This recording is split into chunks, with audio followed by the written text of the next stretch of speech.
Well, good morning, everyone. Good morning. Hi. So grateful to be here with you today as we kick off the 45th anniversary year for the Westminster Town Hall Forum. Yay.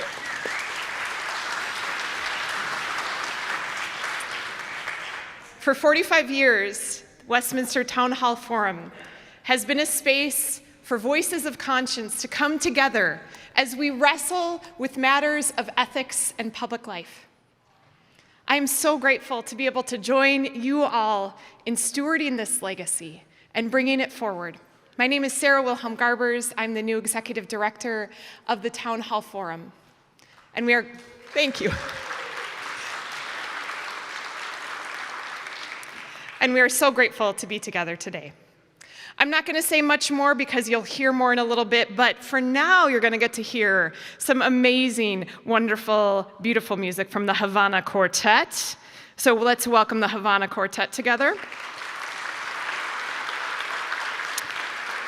Here with us today on the violin is Hansel, and Anna is also on violin, joined by Amaya on viola, and Denise, certainly last but not least, on the cello. They moved here just 2 years ago and have been a part of the musical fabric here in the Twin Cities. So I invite you to settle in, maybe move your body, let the music move you, because bodies are part of the ethical life. So without further ado, the Havana Quartet.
Thank you so much. Well, we are really happy to be here today. The piece that we already played was Sida by a friend of ours, violin and composer from Cuba, Aileen Pino. But we are also going to play a couple more pieces from her. The next one is going to be Nostalgia and then Ancestro by Aileen Pino.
Thank you.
And then we are going to play traditional Cuban genre, danzón, by Paquito de Rivera, who is a Cuban composer who lives in New York. So by Paquito de Rivera, danzón.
Hi. Hello. So we're gonna continue now with cha-cha-cha. Yeah. It's not a traditional cha-cha-cha per se, but we try it. So the name of this piece is Cachita. Cachita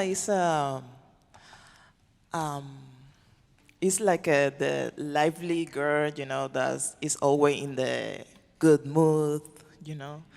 And yes, she's like sparkling. So yeah, Cachita from Rafael Hernandez, and the arrangement is by Jenny Peña, is another friend of us. Thank you.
Thank you so much.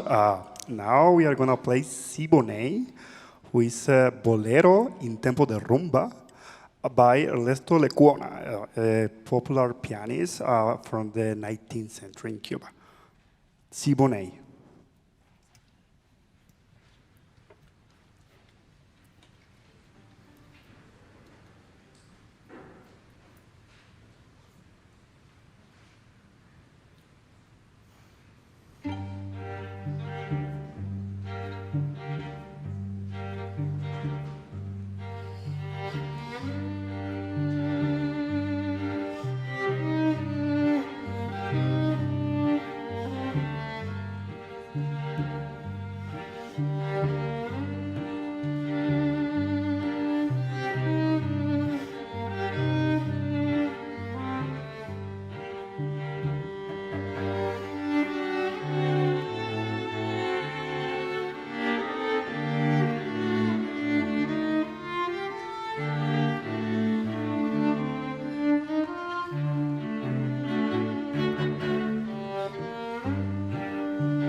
Thank you to the Havana Quartet. We are so delighted and grateful for your leadership today. Thank you.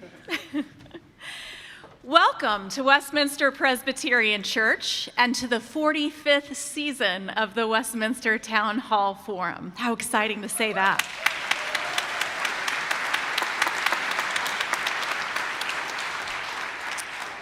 I'm the Reverend Dr. Jessica Patchett, the newly elected Senior Minister of Westminster Presbyterian Church. Thank you.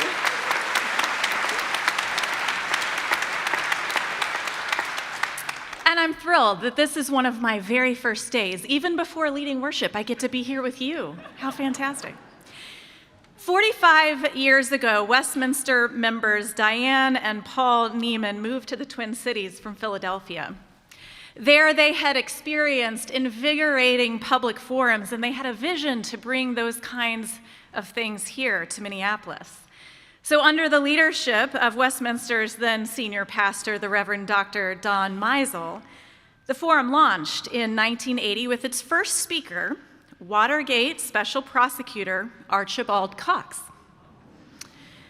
The forum's mission from the beginning, to invite voices of conscience to address the issues of the day from an ethical perspective. Since then, more than 350 speakers have addressed this forum on a variety of these topics. And this legacy is one of the reasons that I was so excited to say yes to the call to join Westminster Presbyterian Church. Because now more than ever, we the people need spaces like this to engage in civil discourses from ethical perspectives. With a little training, yes.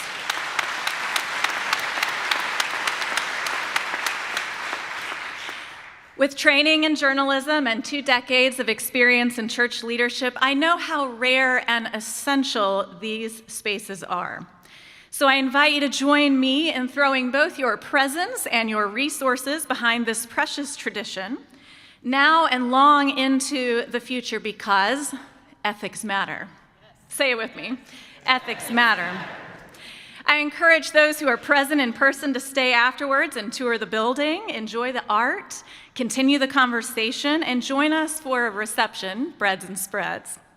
As we begin our time together this afternoon, it is my deep pleasure to welcome someone who is just a little longer tenured here than I am, the new executive director of the Forum, Dr. Sarah Wilhelm Garbers.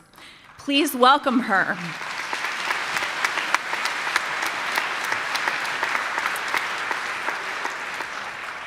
Well, I echo just the thanks and the gratitude to be in this space where we are celebrating 45 years of Voices of Conscience coming together. This includes all of us, right? We're coming together to hear and wrestle with matters of ethics and public life. And it seems like a timely topic, right? Right? To speak about our season's theme, ethics, conscience, and the public square.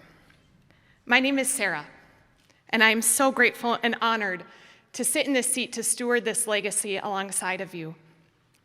My doctoral work was in ethics, and I wrote a dissertation on combating Christian nationalism and the ethical formation necessary to do so. Again, has nothing to do with anything. So thank you for inviting me to join you. I want to acknowledge that today as we gather, it is the highest holy day for the Jewish community, Yom Kippur. When I started just a few weeks ago, I was a little dismayed to discover that this scheduling mishap had occurred. And I want you to know that on behalf of all of us at the Forum, we apologize for doing so, because this space is intended and has long been a place for people of all and no faith to be able to gather together. So for any of those of you who are observing or celebrating the New Year this day, may your New Year be sealed in peace. Thank you also then to our sponsors, MinPost, a nonprofit, community-supported newsroom that you can trust to engage with critical issues and challenges and opportunities facing Minnesota. You can learn more about them or sign up for their newsletter at minpost.com/newsletters. Thank you as well to the Sahan Journal, who delivers free news to immigrants and communities of color in Minnesota. Tomorrow is the final day of their member drive. Didn't know I'd be able to give this plug. And every donation helps to keep this vital resource accessible. And we are so grateful for our friends at Minnesota Public Radio, which is the way I first heard of the Forum, as they continue to share these forums with a broader public audience and will be rebroadcasting the Forum today. I'd like to take a moment then, before we get to this vital conversation, to remind you, if you have not done so, please silence your phones.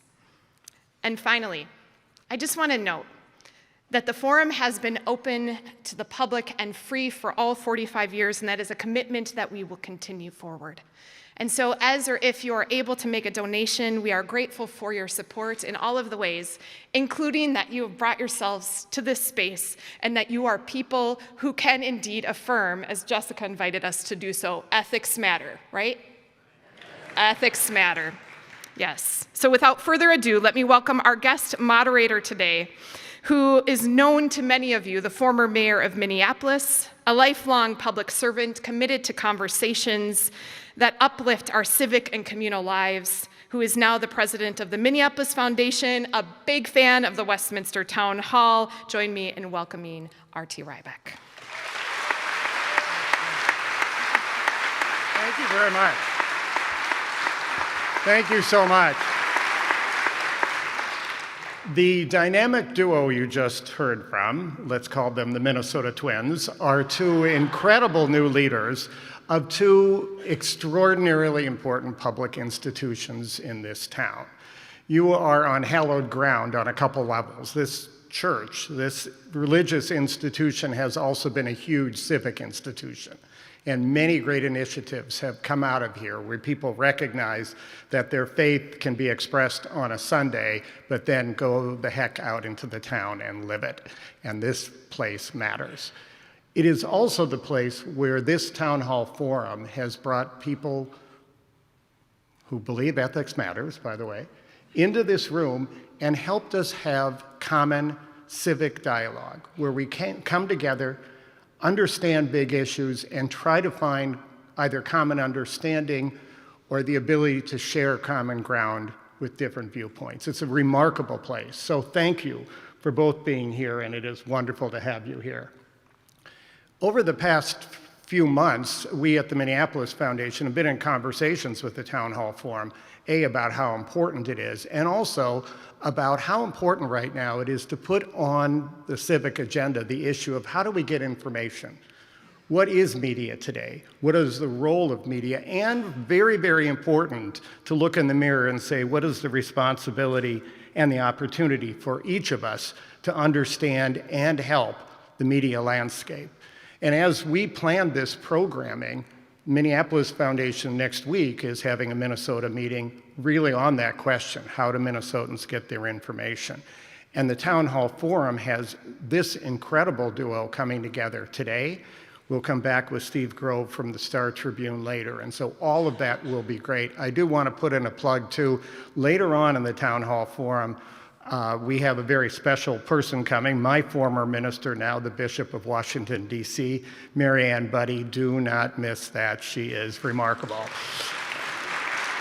And now let's turn to a couple other Minnesota twins, another dynamic duo behind us, Duchesne Drew and Sylvia Strobel. Sylvia is the CEO and president of TPT, Public Broadcasting. Duchesne is the Senior Vice President of the American Public Media Group and the President of Minnesota Public Radio. They sit in remarkably important positions right now, leading these institutions at a time where there are great questions about them. It is also important to say Minnesota is so far ahead in public media of almost any other place, let's just say any other place. For them to perpetuate this matters a lot. So what we'll do is we will ask each of them to give about 10 minutes talking about their own institution. Then we will very comfortably walk down here to this cozy little spot and have a conversation. The three of us will talk, but we also want you to be part of that. So there will be cards passed along. Fill them out. We will then have screeners who will pass them to me, and we will hopefully have a real good, wonderful conversation. So what I want to do is to bring up our first speaker. Sylvia Strobel has been a new friend of mine. I had an incredible lunch with her where I heard about her great background, 30 years in public media in Pennsylvania and elsewhere, but also about her real compelling vision for our ability to turn on the television and actually see something that matters. And I think that matters a whole lot. So with that, I want you to give a warm Minnesota Westminster Town Hall Forum welcome to Sylvia Strobel.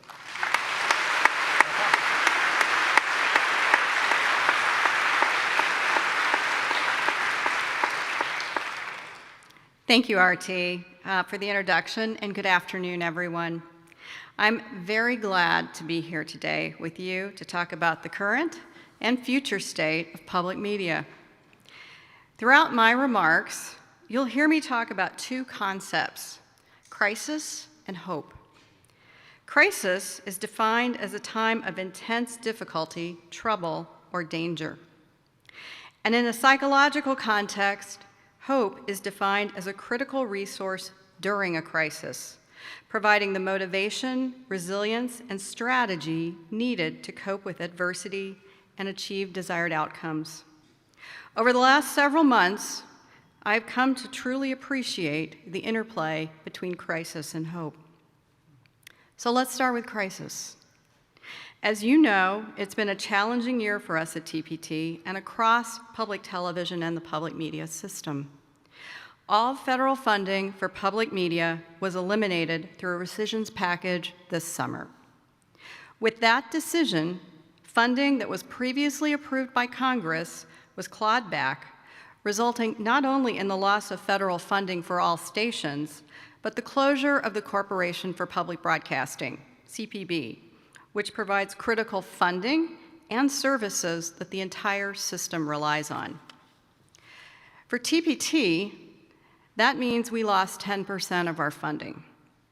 For other stations across the system, particularly in rural areas, they lost much more, in some cases upwards of 50% of their funding. As you can imagine, with the current state of affairs, I'm often asked the question, how are you doing? Well, the answer might vary depending on the day, especially the news of the day. In general, I'm feeling hopeful, and I'd like to explain why. Twin Cities PBS, also known as TPT, KTCA, or Channel 2, depending on your generation, has been around for nearly 70 years.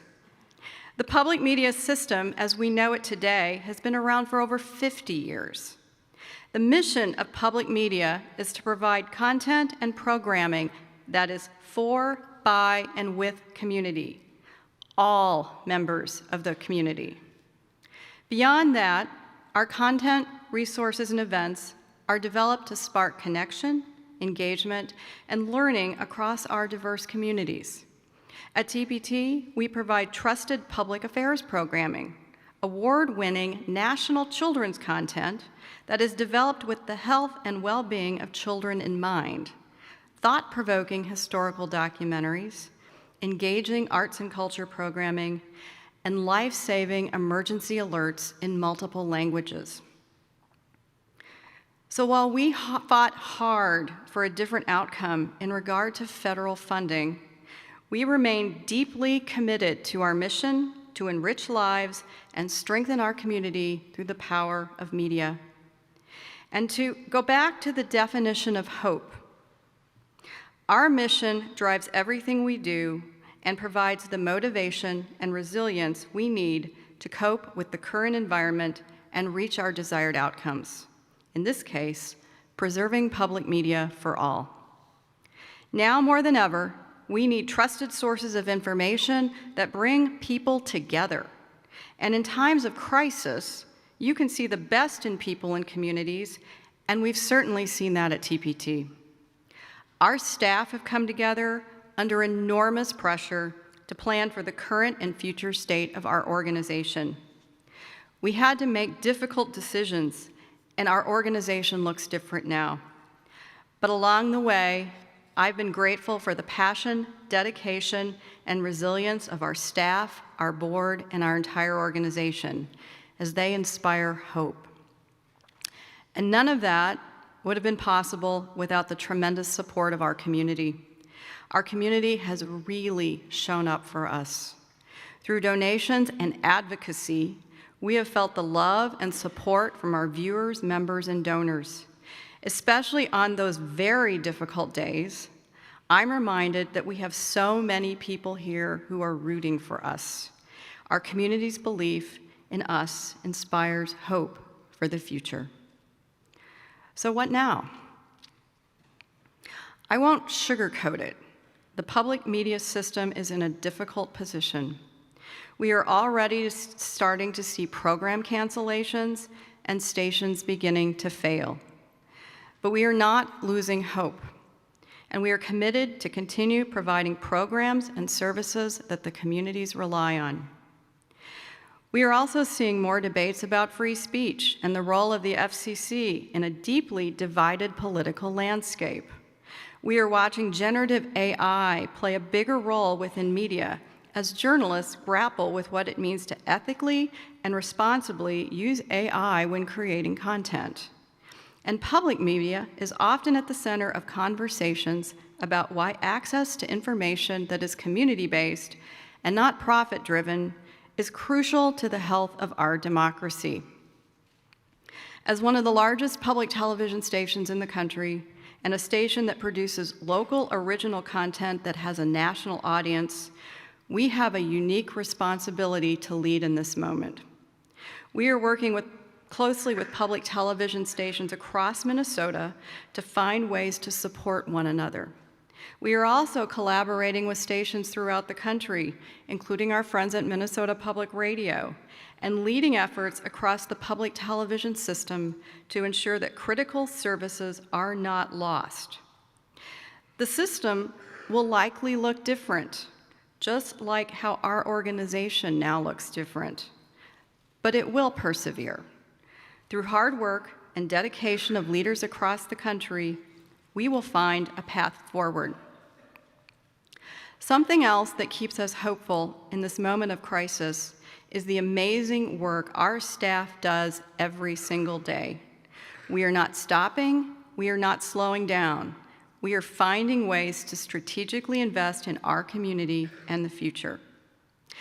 Here are a few examples. You may know we have one of the longest running public affairs shows in the country called Almanac.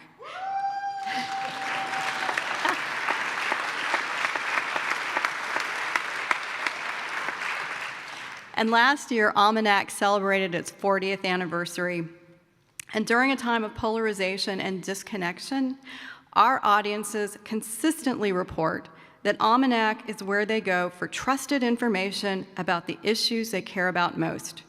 And next year, or this year actually, we're taking Almanac on the road again to expand our reach and its impact. In the children's media space, we are producing new episodes of Skillsville, our national PBS Kids hit show that has already reached millions of children around the country. Skillsville is a great example of how our community is powering our work at this critical moment. When the Ready to Learn grant that funded this series was terminated by the U.S. Department of Education in May, a generous donor stepped up to ensure we could finish more of these episodes, reach more children, and maximize our impact. And as we approach the 250th anniversary of the signing of the Declaration of Independence, we are launching a bold initiative, the 250th Project, Sharing Minnesota's Stories, which amplifies the voices and experiences that define our state and nation. And because we are more than a television station, we are also planning high-impact events for audiences of all ages to connect with our media and meaningful in-person experiences.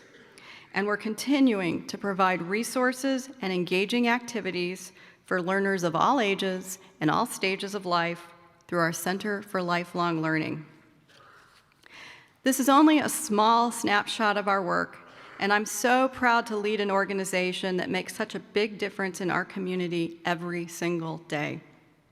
I'd like to close my remarks by going back to the psychological concept of hope. When interviewed about the science of hope, Dr. Thema Bryant, former president of the American Psychological Association, said, "Hope isn't a denial of what is, but a belief that the current situation is not all that can be." She goes on to say, "You can recognize something's wrong, but also that it's not the end of the story. This is not the end of TPT's story, and this is not the end of public media's story." And who better to look to in moments of crisis than the beloved Mr. Rogers, who once said, "Often when you think you're at the end of something, you're at the beginning of something else." We will continue to fight for public media and thinking of our current moment not as an end, but as a new beginning. Thank you.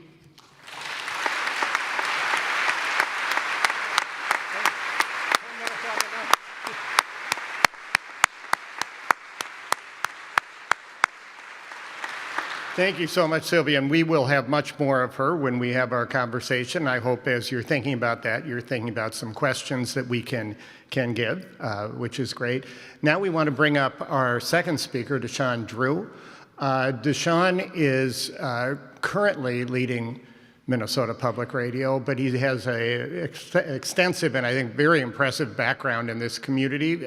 We both were former employees of the Star Tribune. I was a lowly reporter. He was at the very highest level of editing. You see who makes the big leap there. In addition, he played a really major role at the Bush Foundation doing numerous incredibly important projects in town. And so I think what we will hear from is a great journalist, a great leader, and also a great civic leader. And I think that's a very important part of his legacy. So please help me welcome from Minnesota Public Radio and American Public Media Group, Duchesne Drew.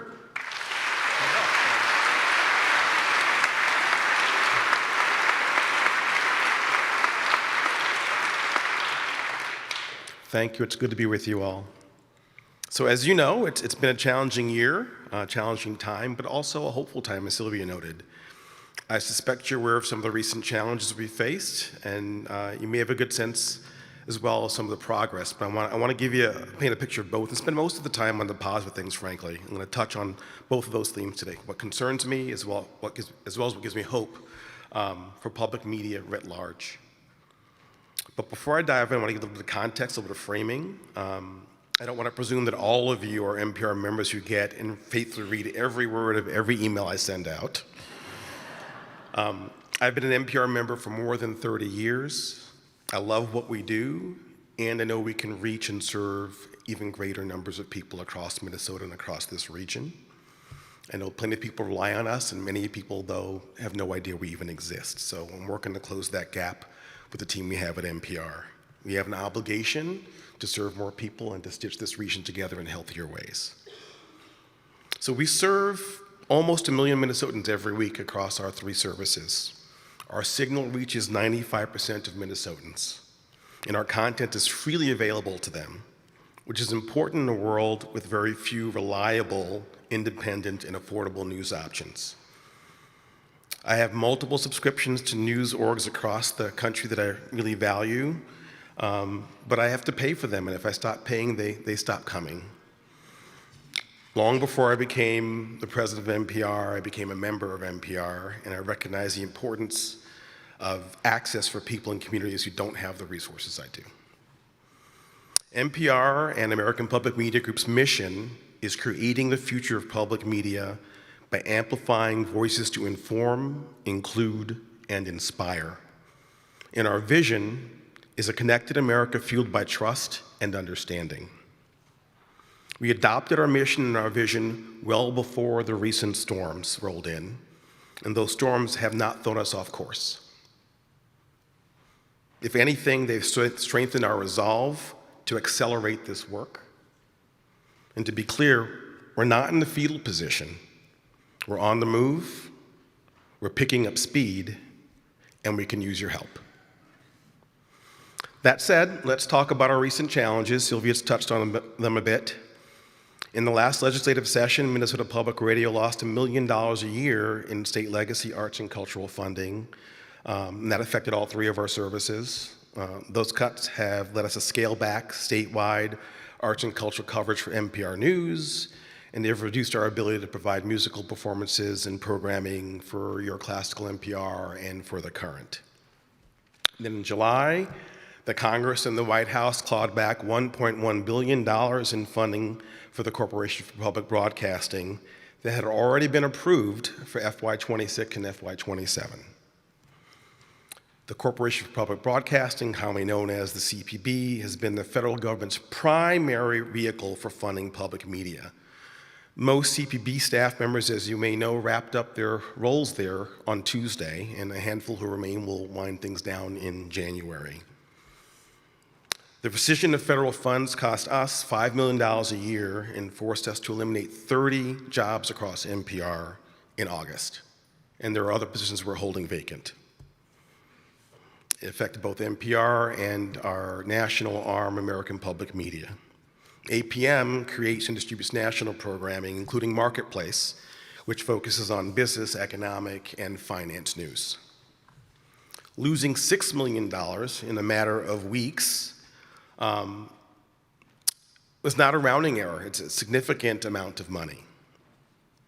That's the heart of the challenges as far as the recent past. What I'm happy to share with you is that despite those setbacks, we're making significant investments in executing our strategic plan. We've been a statewide news organization for decades. NPR News is the second largest newsroom in the region after the Star Tribune, and we have journalists embedded in 6 communities outside the Twin Cities metro area. Beyond serving our audiences directly, we are a critical backbone for other media organizations across the state, particularly newspapers in greater Minnesota. So this summer, we ramped up our Minnesota Trust Initiative, which focuses on growing NPR's value across the state by increasing news coverage, musical performances, and community engagement. In recent months, we've hired additional reporters for our Rochester and Moorhead offices, as well as an additional digital producer who's based in Rochester. We're doubling down on Minnesota. The new Rochester reporter covers southeastern Minnesota news as well as rural health care.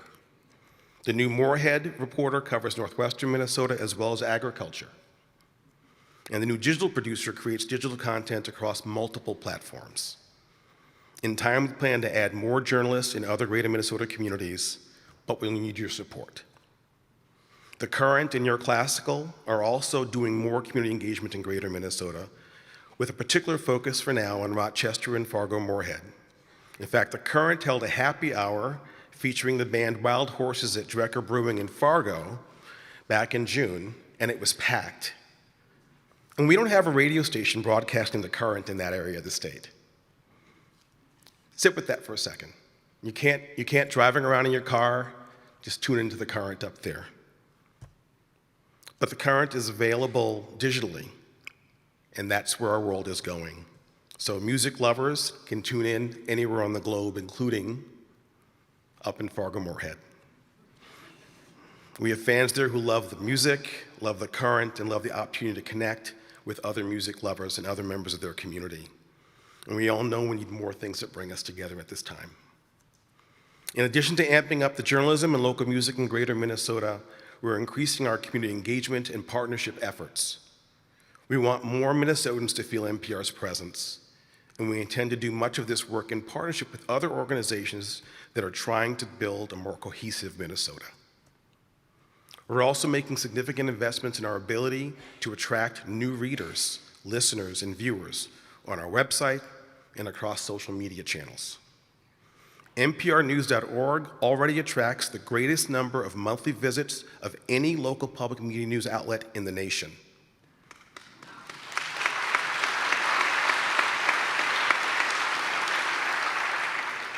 A lot of hard, smart work goes into that, and our team is best in class. We know we need to do more if we're going to be more relevant to more Minnesotans. And all of our services need to excel in this arena. So we're investing in training and in new tools for our team. We're not treating the internet like a fad and wishing everyone would just get back to listen to the radio, because that's where our legacy lies. Long, proud tradition of being excellent in broadcast, and we're not backing away from that. You can turn us on right now and hear great things on a daily basis, and we know our future is digital. And we're investing in being our authentic selves on those social channels and in those digital spaces. We're not going to lose our soul as we go digital. We're building new best-in-class apps to engage our audiences in those spaces. When it comes to serving our audiences on digital platforms, we're already ahead of the pack, and we intend to continue to lead the way nationally among public media outlets. We're learning from other news media outlets here and beyond, and we're sharing what we're learning as we go. People go to websites, Instagram, TikTok, Facebook, and YouTube for different reasons. While that isn't a revelation to our team, they're pros, as I said, we're going to get even better at producing content for those channels that resonates with the people who engage on them. We're going to develop strategies that are consistent across all of our services, as well as those that are brand specific for NPR News, The Current, Your Classical, and Marketplace. We're committed to bringing people together, whether it's in person, such as this forum, or in virtual spaces. Lastly, while we haven't filled the $6 million hole in government funding, increased donations from members, including many of you here today or listening online, have been heartening and have helped blunt the blow of the government funding cuts. As you may know, membership is the single largest source of our funding, and I'm pleased to say that we've increased NPR membership by about 15,000 people year over year.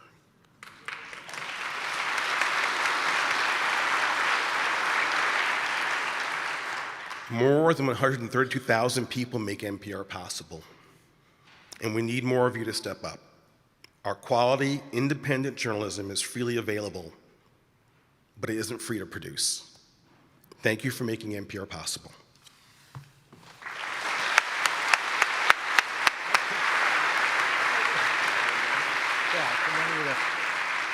I can tell these two are actually in media where time matters because they hit it 10 minutes exactly on the nose. These are professionals, ladies and gentlemen. So as these two great leaders make it to their chairs, and I'll join them in just a second, I'm going to just start out with a question. You know, it seems these days we wake up every morning and get another civics lesson we should have been teaching in high school about an institution we may have always assumed would be there, somebody threatens it, and then we have to ask, well, what is that institution? Does it really matter? So let me ask both of you to start with just the most basic question, as we seem to zero base every institution these days. What is public media? I think this is on? Yep. We just work in the media industry, so if a mic works, it's great. You know, what is public media? I mean, I think it means many different things to different communities. One of the great things about public media is we exist to serve and be part of our local community. So we really reflect the communities we serve. But at the end of the day, we're mission-driven, we're educational, and we have a goal to provide many, many different perspectives so that our audiences have a chance to learn, to grow, to hear, and to understand people in the community who are different from them. And I think that's something that we do very, very well. And I think it's absolutely critical at this point in time that we continue doing that. All of what she said. You know, the public media has never been about the public funding of media. It's been about all of you, right? We are members of the community. As I said, we are based. We have a dozen or so journalists all across the state and other staff members all across the state trying to tell deeply authentic and sort of invested stories about this region for the region, right? Public media is media that emanates from the communities we serve, and it's possible because of our connection to you. And so in that regard, nothing has changed, right? We woke up on October 1st and the federal dollars were gone and we were still on the air and we were still in community and we were still working hard to figure out how to do an even better job than the day before of creating a deeper sense of community connection. Both of these public media institutions are primarily supported by individuals, but we've had this big debate about should taxpayers play any role in this? Make the case on why a taxpayer should put any money into this media. Go first. I mean, you're absolutely right. For TPT, and I know for Minnesota Public Radio, the majority of our funding comes from individual members, donors, corporate supporters, and foundations. That said, we are public media for a reason. We also receive some state funding and federal funding, and that is a way for everyone to invest and have an ownership interest in what we do. We're here to serve everyone. More specifically, too, in many parts of the country, and we both talked a little bit about this, there may not always be the kind of resources that a larger city or community like the Twin Cities can give to nonprofits like ourselves. Our colleagues in rural areas simply don't have access to the kind of local donor support that we do. So that federal money is a critical lifeline for them to stay on the air, provide programming, provide emergency alerts, and serve their communities. Yeah, we are critical infrastructure for our society in Minnesota, for this state, right? So I'm a transplant. One of the key ways I learned to understand this place and fall deeply in love with this place was through listening to public media and watching public media. We help this place make sense of itself. And studies have shown that in communities that don't have local journalism, there are higher rates of corruption, lower rates of a sense of community connection. And so we are good for Minnesota. We make Minnesota stronger. And as I said, we're not going away, but our capacity to do that work is only limited by the resources we have and the engagement we have through partnerships. So that's why we're working so hard to find more friends to help us get it right, closer to right every day. You know, when I was doing the introduction, I made a comment that we have the best public media in the country, and you may have thought that was like me saying the Twins are the best team in the country. I'm a hometown guy, okay? But I think there's ample evidence on that, and I had a great experience when I was 6 careers ago doing some internet strategy for Minnesota Public Radio and PRI, and went around to public radio stations around the country, and I thought, whoa, wait a minute. We are light years ahead of that. What is it, besides what's in the water, that has made public media strong here, uniquely? This is my 3rd time at TPT. I keep coming back. And I have worked in other parts of the country in public media, and all are special, all are wonderful in how they serve their communities, but there is something truly unique about the Twin Cities in Minnesota. There is just a sense of civic pride and engagement that you don't find in other communities. And we also have an incredible philanthropic need to give to support our nonprofits and educational organizations. And I think that makes a huge difference. It's what's allowed us for decades to really continue to grow and evolve and not just be leaders locally, but nationally. Yeah, we are planted in fantastic soil. We are a product of this place. We have, as you know already, higher rates of voting and other forms of civic engagement. And so whether it's public media or even the Star Tribune, we're the 16th largest market in the country, and the media outlets here enjoy some of the largest audiences, some of the best sort of talent comes here. I'm a native New Yorker. I could have gone back to New York a long time ago.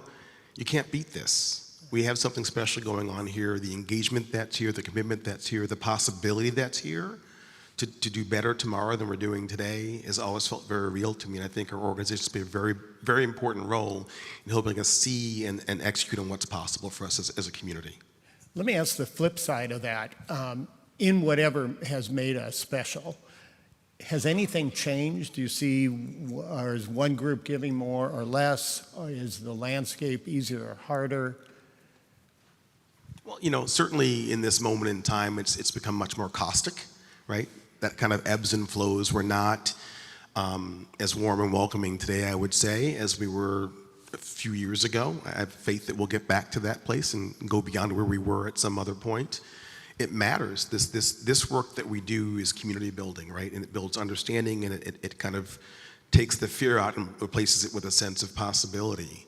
And I think right now we're in a moment of time where fear is leading into many spaces, and so that's why we're working so hard to fill that space with conversation and with relationships and with understanding and with a sense of, you know, what we could and should be to one another. I'd also say at this moment in time, we're not alone in this battle. You know, there are a lot of organizations and companies that are facing some of their own existential crises right now.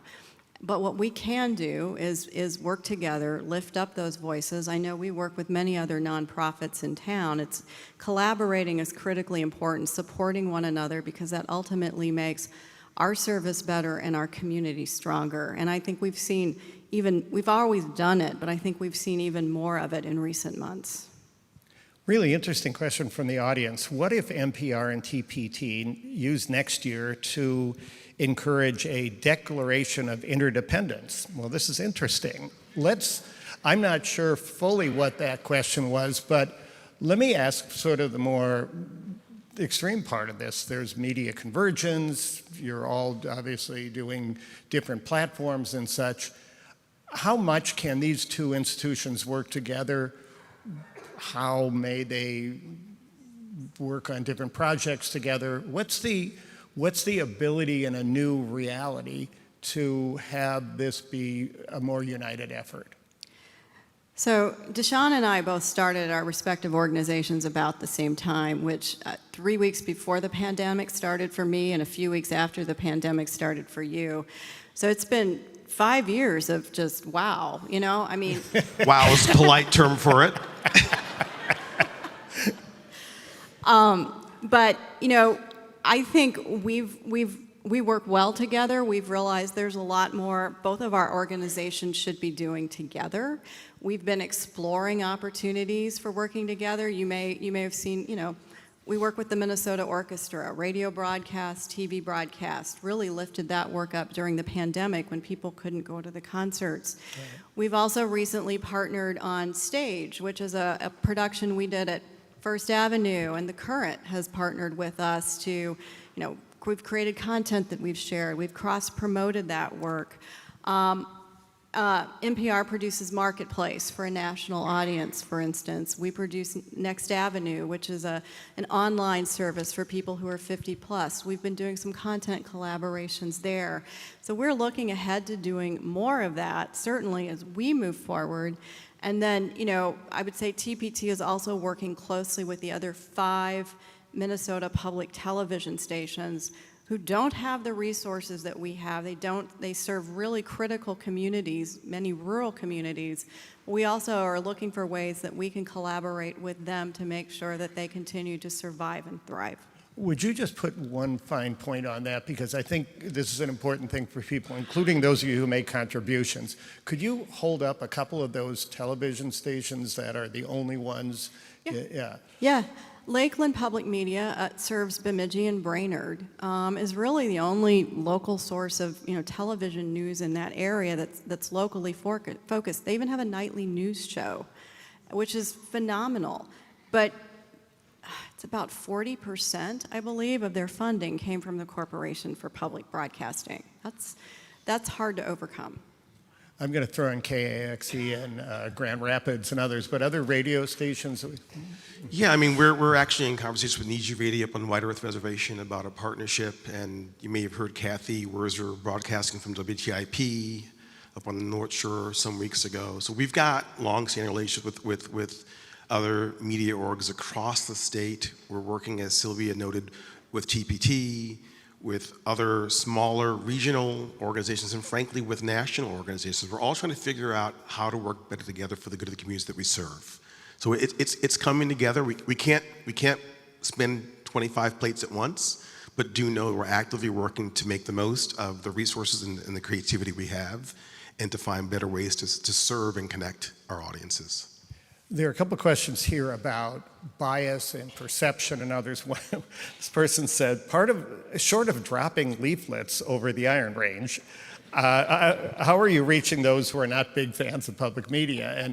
And I think there's both a political bias question in some of these, but also a geographic one too. Both of you are talking a lot about the state right now. How are you reaching out to those who just either have not had this as part of their history or see it as a political perspective or something?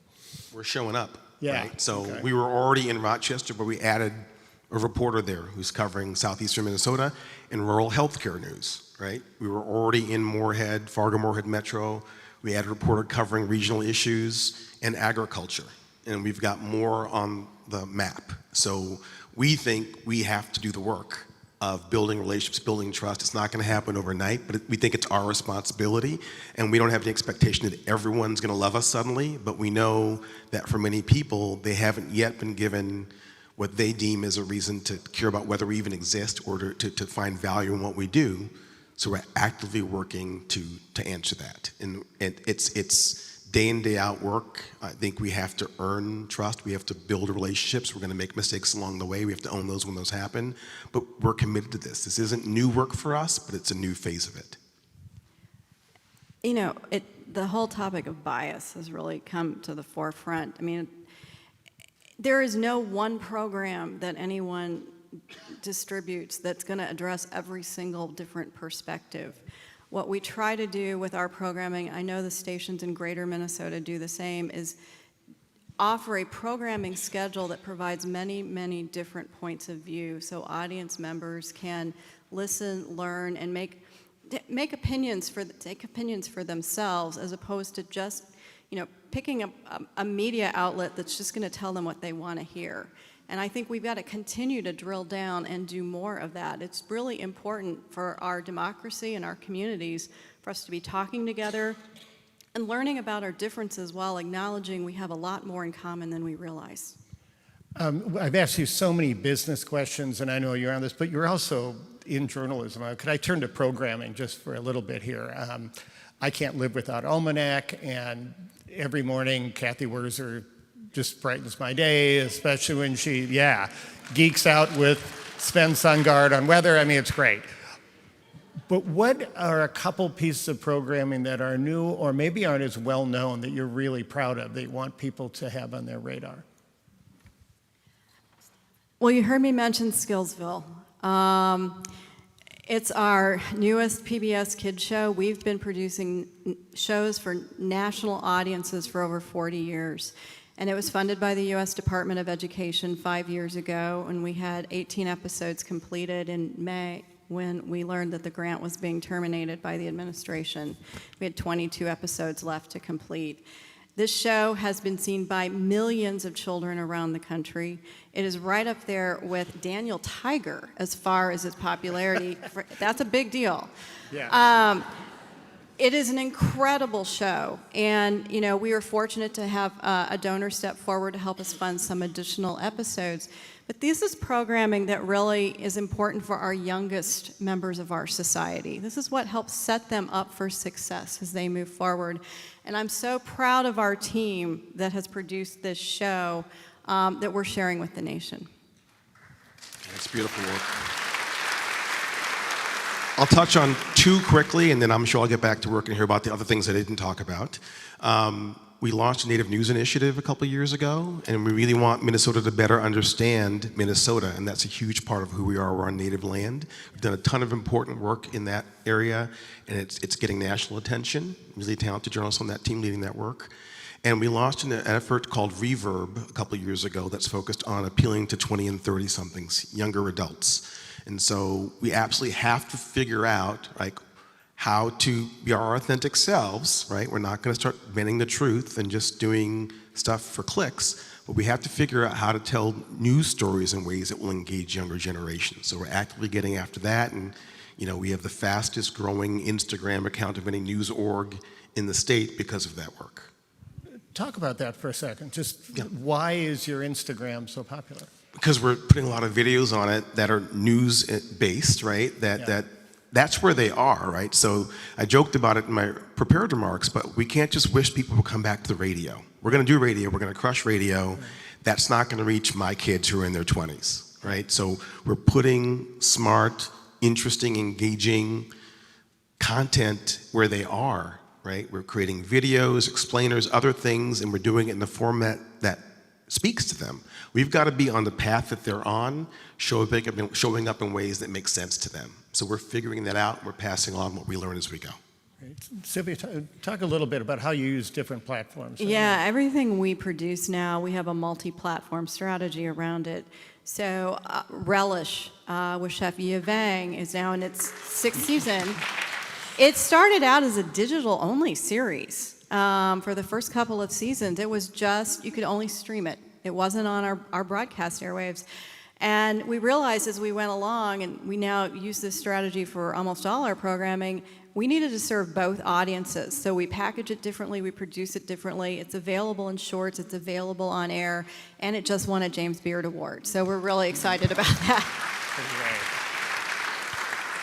There are a couple of questions about journalists and the newsroom and all. How do you go into journalists and professionals who are focused on that, who obviously can't turn off the news? They are the news, and they know all of this drama around them. How do you keep your journalists focused right now on doing the work and not worrying about a tweet or a funding cut or something? It must be kind of hard. We took an approach to just be very transparent with our team. Over the last year, we saw this threat coming. We knew it was likely going to happen, that funding was going to be cut. And we've just been we've worked with the staff as we've looked for solutions. And we want to make sure that they feel they have the support of leaders and their community in just doing a good job. We're here to serve the community. They want to do that. We want to take the fear and the pressure off of them to make sure that they're just comfortable doing their jobs. They don't have to worry about threats to the extent possible. They don't have to worry about cuts. And I know as Duchesne has done at NPR, we're doubling down in that local community focus. Yeah, we've spent a lot of time, building relations, building community within our newsroom. We made people come back when it became safe to do so, and there were some grumbles. But I remember I started here, as Sylvia said, early in the pandemic, and we were in the middle of buyouts and layoffs, and there were lots of understandable tears, and people were crying because they loved the people who were leaving. And so we have worked to rebuild that love and trust and connection, and our journalists and our other staff members, they hold each other up. It's a really close-knit organization. There's a ton of heart in our building, in our organization, and the folks on our team help each other sort of navigate what we're dealing with. Great. I have something here that I think is more a comment, but I like it. Would it make sense to send less money to Washington and keep more here in Minnesota? So let's just drop that there and think that's kind of a nifty idea sometimes. In the few minutes we have left here, I really want to focus on turning a mirror to the audience here and all of us who, does anybody here hate public media? Okay, good. All right, how do we help? Obviously, writing a contribution, I want you to give us some details about that, but give us the tools we need to go out and evangelize about that. I'm not trying to give a neutral question here. I want an audience of people who care about this to really be empowered, not only with what they can do, but what the message is that they can carry. Financial support is one option, and I think you all know tpt.org is a place to go. If you live or work in rural communities, make sure you're supporting rural public television and radio stations. I'd also say a big factor is to be an advocate and ambassador for public media. Continue those conversations with your state and national elected officials. This is not over. And we still have a lot of work to do, and it's important for them to hear from their constituents. It's important for your neighbors and friends to also know that you believe in and support public media and what it means to our community. All of what she said, 1-800-227-2811. We know, Duchesne. NPR.org. It is. I mean, we need this, right? We need folks to show up for us. We need folks to advocate for us. We certainly need the financial resources to do the work. We've both told you what good work we're putting it to, and we need you to advocate for us in all the spaces. We've got a hard road ahead, but we're running up it. We're not crawling up it, we're running up it, and we're glad to have you with us.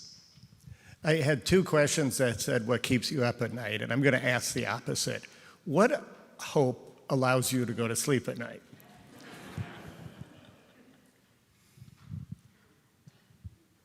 We live in the best community in the country. We do. And we could not be doing what we do without the support. And it's not just financial support, it's emotional support.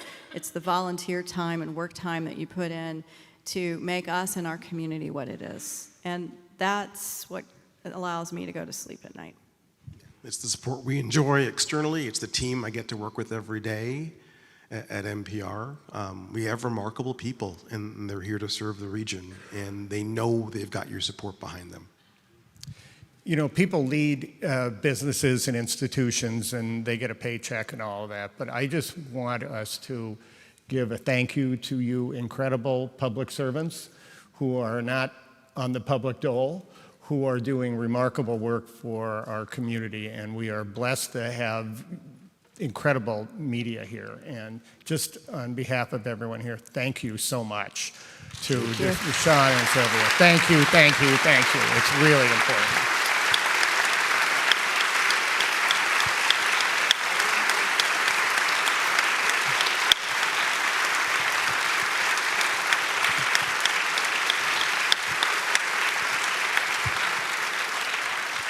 So it's easy to become a sustaining member of both. thank you. It's very easy to be a sustaining member. So when you can't sleep tonight, go to sleep in hearing that.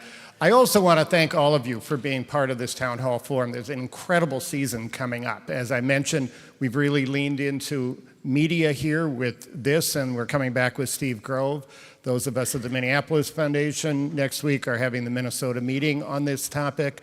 The goal of this is to put issues on the civic agenda, things we should be talking about. So we really hope what you do is go out and talk to people about what you heard here, pass along the whatever videos you get of this and audio, and pass it to others, tell them to be part of it, but join the conversation, because if you really care about how Minnesotans get their information, we're at a moment where we have to recognize that those of us who really believe deeply in free media and information need to stand up and be counted. I want to thank the sponsors of this incredible Westminster Town Hall Forum, and to the great new leader of the Town Hall Forum and of this great institution of Westminster. Thank you all. Wonderful to have a great day with you. Well, I echo that thanks, and I just want to say we want to keep continuing the conversation. So indeed, join us for the Minnesota meeting. You can find out more about that. It's sold out, but you can learn more from their YouTube page and social media. I also want to make sure to point out that we have with us today Ampers. So Minnesota Public Radio and TPT are not the only publicly licensed broadcasters that are impacted, and so we are pleased to welcome here with us today Ampers, who support 17 full-power community radio stations.